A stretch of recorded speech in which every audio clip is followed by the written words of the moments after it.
So, good morning guys. Ngayon po, ituturo ko po kung paano i-solve itong traveling salesman problem. So, meron po tayong given dito.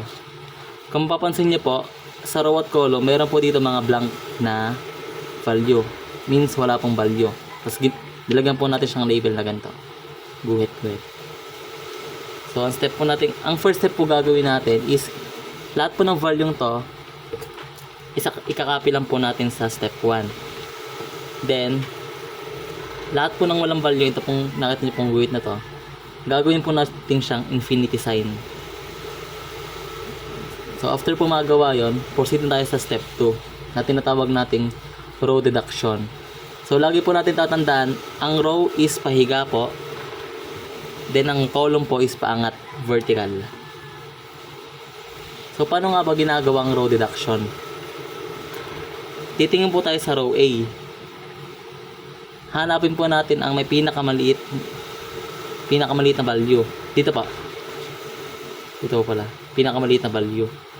Kung makita po natin, pinakamaliit na value po ay 16. So, ima-minus po natin siya sa mga kasamahan niya sa row.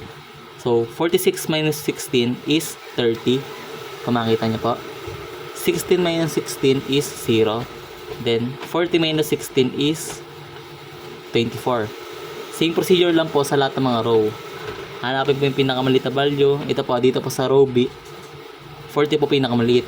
So, 41 minus 40 is 1. Infinity sign, kakopy lang po natin siya. 50 minus 40 is 10.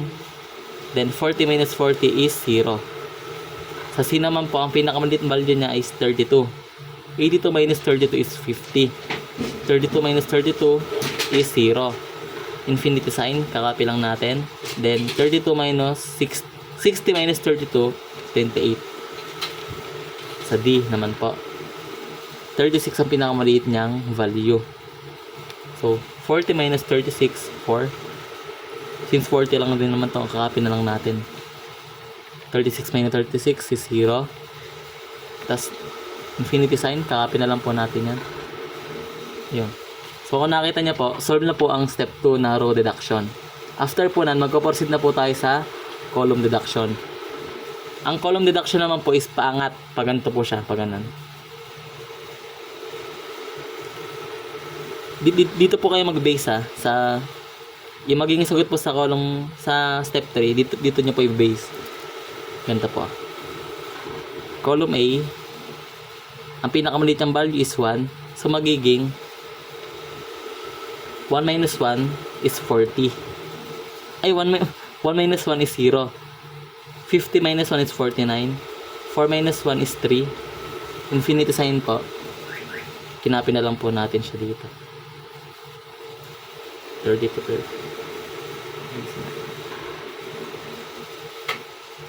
Column B. Ang pinakamaliit pong value sa column B is 0.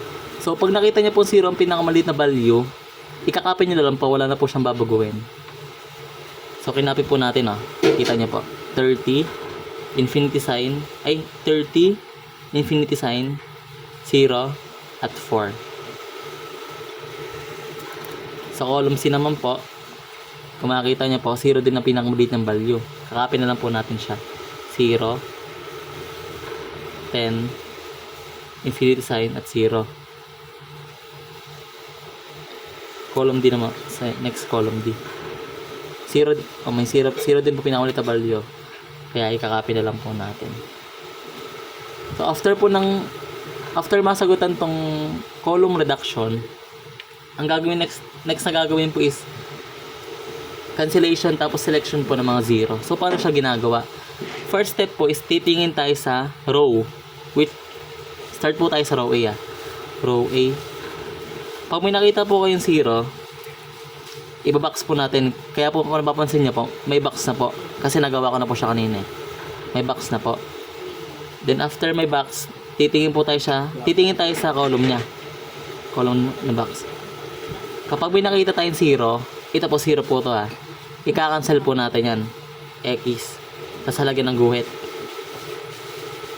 Ayan po, ganun po. Next naman po, row B naman po tayo. Kapag po dalawang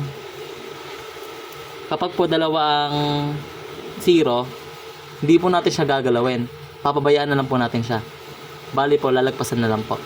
Explain ko po mamaya ba't po may box data. Kasi po nasagutan ko na po eh. Next naman po is columns. Row C. Nag-iisang 0. Pag ganan, nag-iisa, babaks po natin. As you can see po, sa column ng 0 na binaksan natin, wala naman po siyang kasamang 0. So, cancel na lang po natin. Lagyan po tayo ng guhit. Sa row D naman po, may nag-iisang 0. Ay, sa row D naman po, wala po. Wala na po pala. Kasi nga po, na-cancel na po. Na-cancel na po siya. Sa ano po? Sa row A. Cancel na po ito. Putang ina, wait nga lang.